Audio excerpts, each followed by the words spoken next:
This is Chapter 1 of Warrior's Fear. The moon was high in the sky as Rainstar called for a meeting. All cats who are old enough to catch their own prey and cross in the streams gather for a clan meeting. Sorry for any stutters that I do and any funny noises. Everyone was wondering why a meeting was happening so late in the night. As Rainstar sat up on the frosted rock, the moonlight shined upon a Fire Clan queen. At closer glance, some cats recognized it as the Fire Clan medicine cat, Black Moon. She had a tired look upon her face. It was clear she needed rest as well as her kits. Her kits were only 1 moon old and very weak. One on the right had a scratched eye. As Tackledfoot examined it closer, he came to the sad conclusion that she was half blind. Immediately, Black Moon started blaming herself, saying, "If I had just come here before I had the kits, all this would have never happened." Iceflower asked her, "Why say all if only 2 bad things happened so far?" As far as Ice Clan knew, only 2 bad things had happened.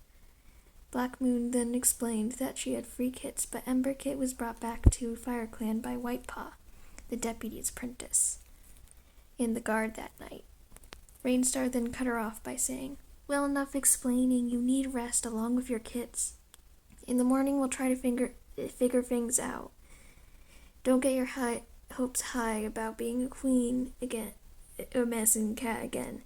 It seems you are much better suited as a queen."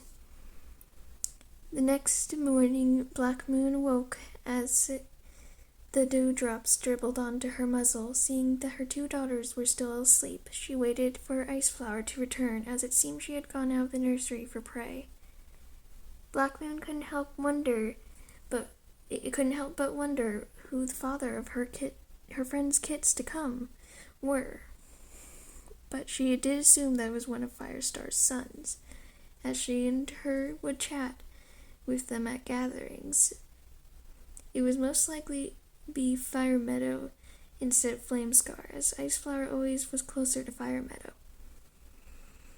Soon enough, though, Iceflower showed up along with food for Black Moon. She entered the nursery with a purr. As she put down the prey, she said to Black Moon, "I knew you'd be up early. By the time I got up, you always said, 'Eh.' I'm sorry, my tongue, this is my first time doing this. I knew you'd be up by the time I got up. You always said you liked to get up early. After you were apprenticed, of course. Of course."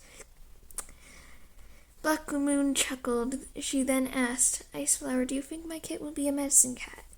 Iceflower then tried to answer, but instead asked a question. "The white brindled one, or the tortoiseshell one?" Black Moon cut her off, a bit annoyed. "They have names, you know." Iceflower gave her the "are you giving me attitude" look before talking back.